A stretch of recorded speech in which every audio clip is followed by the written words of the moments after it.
Here's a quick video to implement the use of Screencast-O-Matic in your Blackboard course.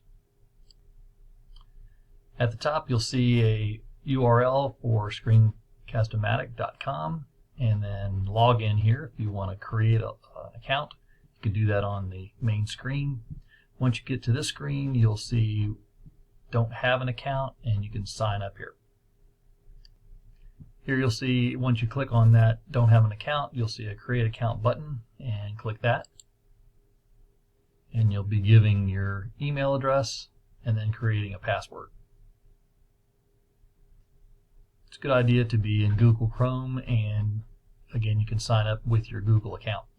If you don't have a Google account, you can just set up another Google email and you can route everything into that account. So this is what it looks like when you sign in using your Google account.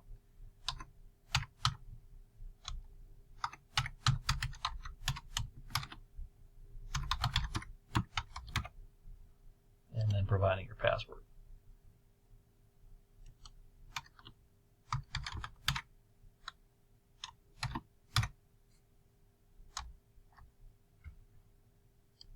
First name, last name, and agreeing to terms, and then you're good to go. Remember, you're in the free account, so you'll be able to have access to your record or launch recorder. Hitting that button, you'll have a little bar that appears in the lower left corner where you'll see a play button and a pause button, and then you'll also see a little recorder as to how many minutes you've been recording. Something where you can pause the microphone, pause speakers, those kind of things are in that little bar. You can't see it here because I've already got it running, and it's just below the bottom of my screen. Open Editor is, again, a paid option, so you probably don't want to use that. So when you're recording, as soon as you hit the record button, recording begins, and you can either save your content, or you can record your content, I'm sorry, in a little box here of your video. You can get rid of that video altogether, or you can make it an entire video screen just like that.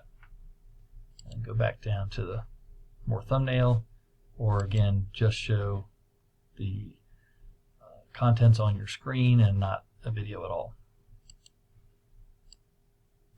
After you're done, click Done on your recording button after you've paused it, and then you can upload this to YouTube, and then from YouTube you can make your link available to your students.